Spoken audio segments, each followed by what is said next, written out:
So in this final presentation, I'm going to be discussing the how we can support a particular population of students for modules such as degree programs with research methods focused degrees. Now, in this particular presentation, I'm just going to give a brief overview, first of all, of the transition to university and how this may impact postgraduate students in particular. I'm going to argue that they're particularly an underrepresented voice within this particular field. And I'm going to talk about when and why, in particular, statistics anxiety may be problematic for postgraduate students as well. For reference, for anyone who's not aware, postgraduates refer to students that are taking another degree after their undergraduate degree. So, for example, those that are studying master's degrees would class as postgraduate students most of the time. I'm also going to talk about what I've personally done so far in terms of research and implementation of findings to provide support for students on one of our what we call a conversion course, which I'll explain what that is in a minute, and then what I intend to do in the future as well. So I'm first going to talk about generally the transition to university, its impact on our postgraduate students, and its relevance to stats education. So in terms of transitioning to university, whilst some people do feel that they're really happy to be away from mum and dad for the first time, or they're getting their independence, they get to try something new in their lives, there is a lot of literature out there actually suggesting that it can be a very scary time as well. So it could essentially be characterized as it was characterized nicely by one paper actually as a time of disorientation and emotional vulnerability. And actually, that you find that there are a lot of factors that make the transition experience for students as a whole both difficult and increases the risk of students then dropping out of their university courses. Associated stressors can include things such as unfamiliar environments, mismatched expectations between what they think they should be receiving and what they do receive, a realization of the amount of workload, underpreparedness, coping with class sizes and connecting with others, perceived lack of support, and for international students, language barriers as well.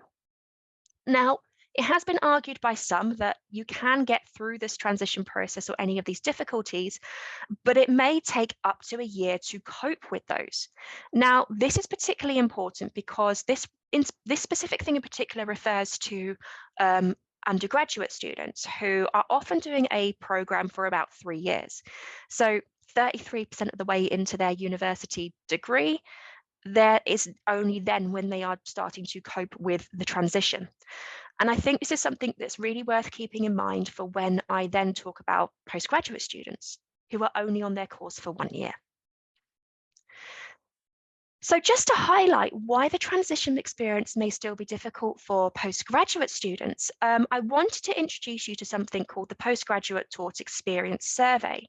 This is a survey given out every year to postgraduate students studying in the UK to see basically how happy they are with student life and how they are coping with university itself. What that has generally found is firstly that the number of postgraduate students over the past 10 years has increased by 44%, and that's really not a small number. To put it into context, in 2016, there was about 19% of the UK student population consisted of postgraduate students. However, in 2021, this actually consisted, they actually made up 23%. So the influence or the proportion of people they make up in higher education is getting larger. However, the number of students considering leaving their course due to dissatisfaction is also increasing. Now, it is worth noting that this survey was taken into the first year of the COVID pandemic when people were learning online. So that did have some sort of contributing factor. However, they did cite other factors that were an influence, such as a lack of support for learning and mental health difficulties. Now, when we talk about postgraduate students, I think one of the things that really springs to my mind is that there's a strong disconnect between what we expect from them as academics versus the reality of what they experience in terms of their feelings when they are transitioning from an undergraduate to a postgraduate degree. For example, the expectations of postgraduate students imply that because they've already done a degree before, they should have some knowledge from that. Um, and again, they've done a university degree, undergraduate degree before because they need one to do a postgraduate degree. So surely they'll easily adapt to university life based on that. And they've been through the concept of independent study before, so they're not going to need as much support as undergraduates, surely. When in fact, that's really not the case. If you look at the reality for postgraduate students, research has shown through interviews primarily that students in the postgraduate community still need a clear practical information to help support the transition into postgraduate studies. When students ask for help for things they don't understand, they've reported lecturers being standoffish. And a combination of not receiving that support or not receiving clarity has often made students feel isolated and worthless. Moreover, very importantly, it has also been argued that the transition period to the point where postgraduate students feel they can cope can last for anything between 6 to 10 months. Now, considering that the majority of postgraduate courses in the UK in particular are only for 1 year, that means that postgraduate students, for 50% of the time, they're getting used to their degree program. And compared to undergraduates, where 33% of the degree is when they start coping with university life, I think that's quite an important discrepancy that is really ignored. And as a result, because of the lack of literature out there, I think the postgraduate community is a very sort of underrepresented or an unheard voice within the transition to education research. And this may be particularly true, I think, for what we call conversion courses. Now, I'm going to just briefly explain for the audience what a conversion course is in case you don't know. So a conversion postgraduate course is what's been described as an intensive program of study that your specific undergraduate degree has not prepared you for. So I'll give you an example from the psychology conversion course that we run at my institution. This means that people can do a master's in a psychology conversion course where their prerequisite for actually being on the course itself is just to have an undergraduate degree of some sorts, at least 2-1 or above. And this means no prior experience of psychology or, as a result, research methods is entirely necessary.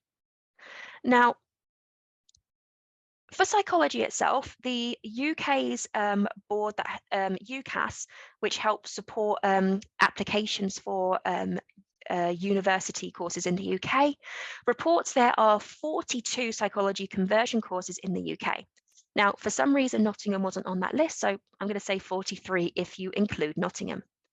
So that is a fairly significant scale of set of institutions in the UK that have students coming onto psychology courses at a postgraduate level, potentially with little to no experience in research methods itself.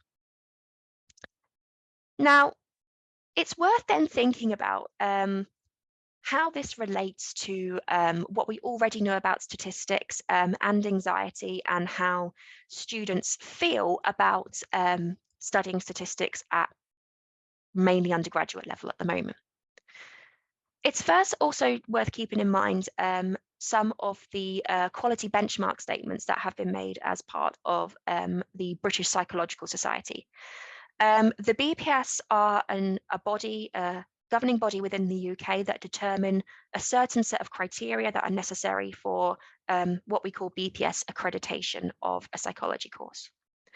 So to receive an accredited degree, one of the qualities that students must show is skills in research methods, data interpretation, and computer literacy.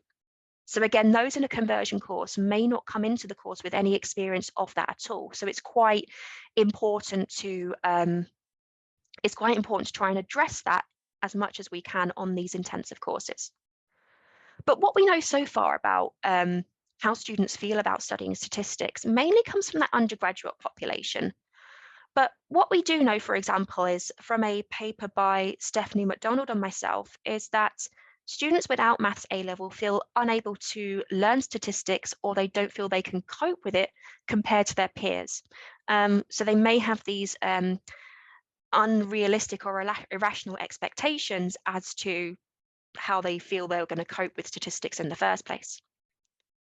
And one thing that I found from my meta-analysis that I talked about in the previous presentation is that only 15% of published papers that were in my analysis have actually specified that they recruited postgraduate students looking at the relationship between statistics, anxiety, and performance in that particular population. So really, from the literature, we know that statistics anxiety is an issue within the student population, but we don't know a lot about it in a postgraduate population.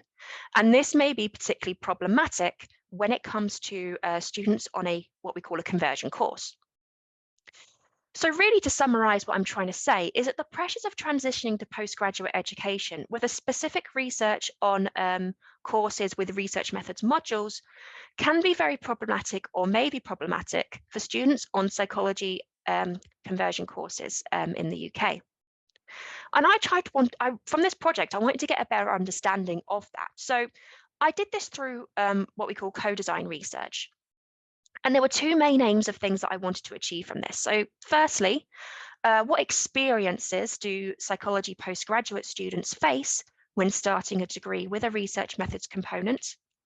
And then secondly, what resources and what support could we use to ease those anxieties during the first few weeks of the conversion degree? Now, I'm going to talk about the co-design method I used, which is something called the We Did It method. Now, for those of you who have never done co-design research before, this is essentially a way of student-staff partnership. You can do it through a variety of methods, but the key thing is that both academics and students work together to solve a particular problem in education. And the We Did It approach is one I personally recommend as a nice structured way of achieving this. It encourages active collaboration across multiple stages of the process. You can really categorize it into three big subsections. The first is the we stage, where you're identifying challenges and available resources you can use to help with your project, and understanding the unique experiences of everyone involved. At the second stage, the did stage, you are working together to identify issues to tackle.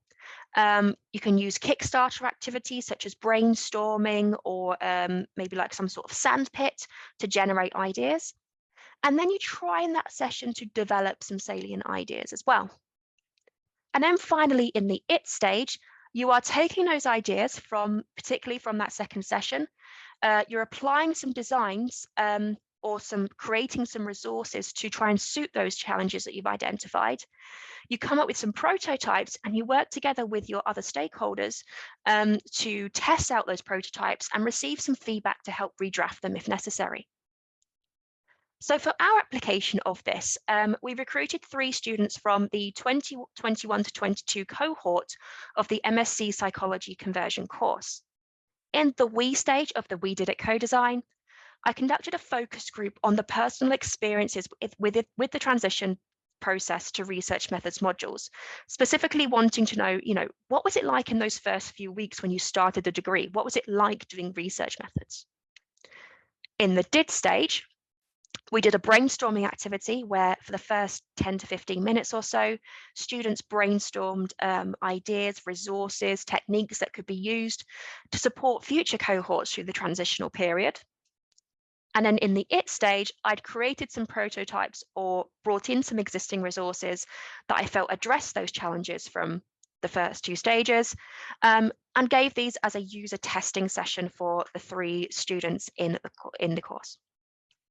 So I'm going to go through the findings of this. So firstly, talking about the overall themes of mainly the lived experiences of the students in our co-design research. I will also then talk about the prototypes that I either developed or brought into the session. And also, I'm going to talk about feedback that we received on these from the third session.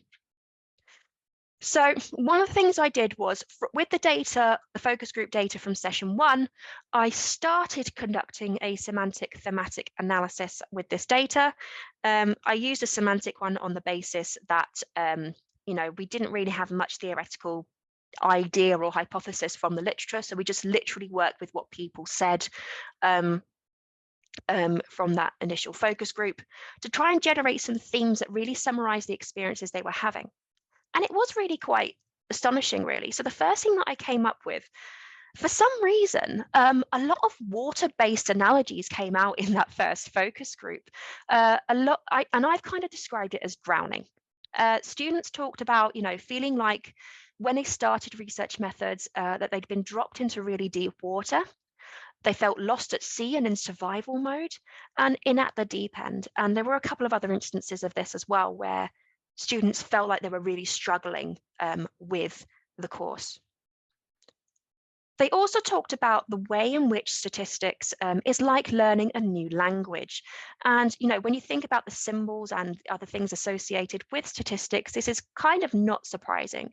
Not just in terms of learning the new symbols and the new equations, but there also wasn't quite a lot of consistency between different lecturers as to what equations they used or how they defined certain terms, such as mean square error. And then finally, what was really interesting and kind of corroborated with some of the previous research was a discussion on the implicit assumptions and the need for support for postgraduate students. They particularly talked about, lecturers just don't understand how little they know about what the students know and don't know. And they said that some lecturers can actually be a little bit cold if you don't know something that's a bit basic, which I thought was quite a striking thing for me to hear.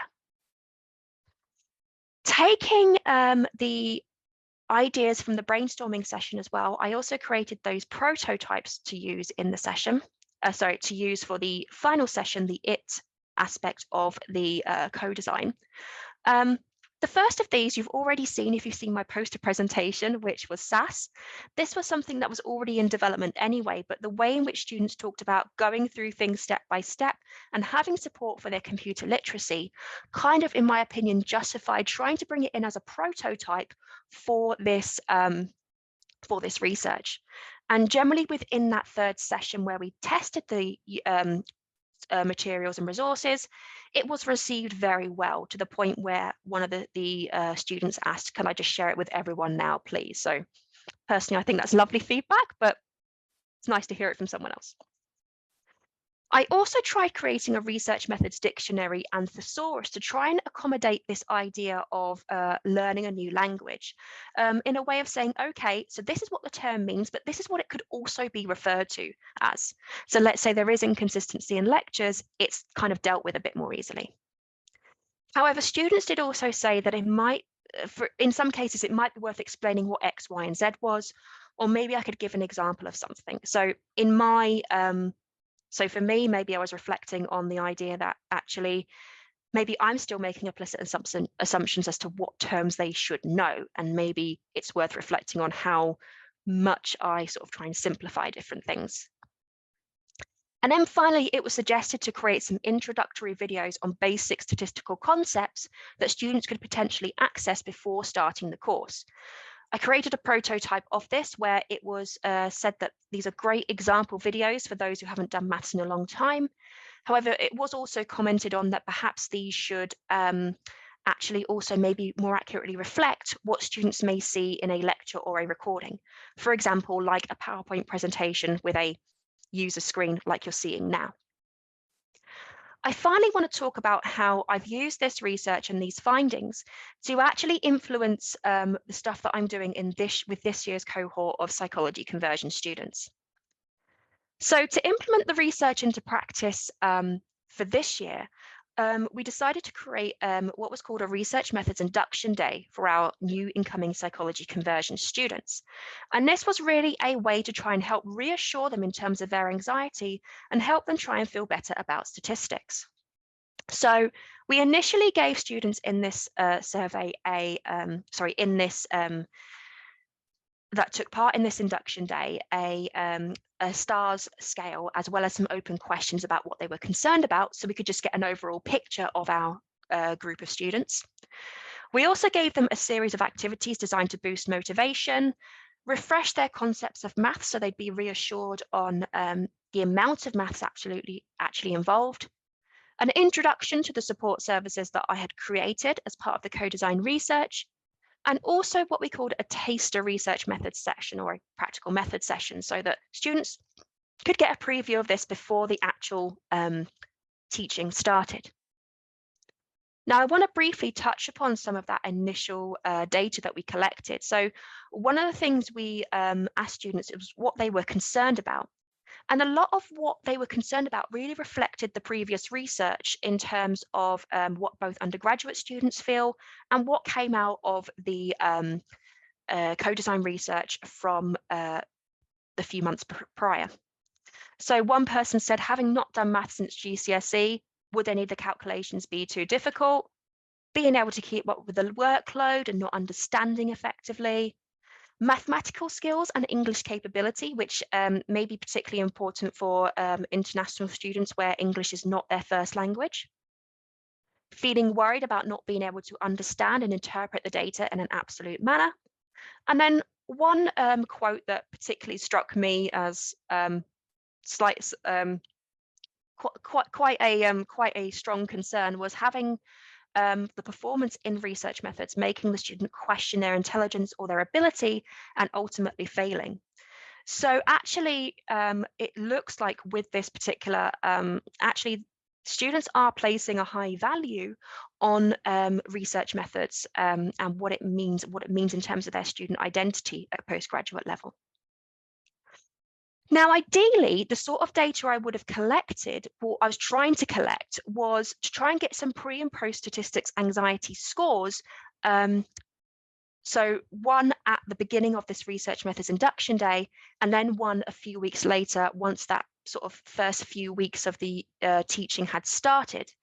However, at the second survey follow-up, and I think Ella Marshall and colleagues commented on this this morning in their workshop as well, not many students actually did the second survey, to the point where I could only use data from about 8 students in total. So I'm just going to go through the descriptives, sort of like the feedback generally that I got from this instead. So generally, feedback about the induction day was positive, where students said they enjoyed the subject, enjoyed how it made the subject seem simple and try to reduce anxiety, and it was a good refresh for statistics. We also asked students again at that moment in time what worried them about research methods. One said the actual writing of the lab report, which kind of reflects maybe a shift from the statistics to the actual writing skills themselves. And one said boring, which I can't really do much about at this stage as far as I'm aware, but I digress. We do have ideas for future research as well, including trying to get that larger scale data set on the impact of the resources and activities we've created. An investigation into trying to see the sustainability across the whole academic year as well, rather than just during the first few weeks. And also maybe trying to look at how long the transitional period is associated with studying research methods specifically. But to conclude, because I know I'm running out of time for questions, the postgraduate transitional experience is challenging. In research-specific contexts, such as research methods, students do feel, they're lost at sea, really, just to summarize really how they feel. And I really wanted you to take away from this that co-design and that staff-student partnership is a really effective and useful method for producing support resources. But I can't say this for a long-term scale, because we still need to look at the efficacy and impact of those co-designed resources on that larger scale.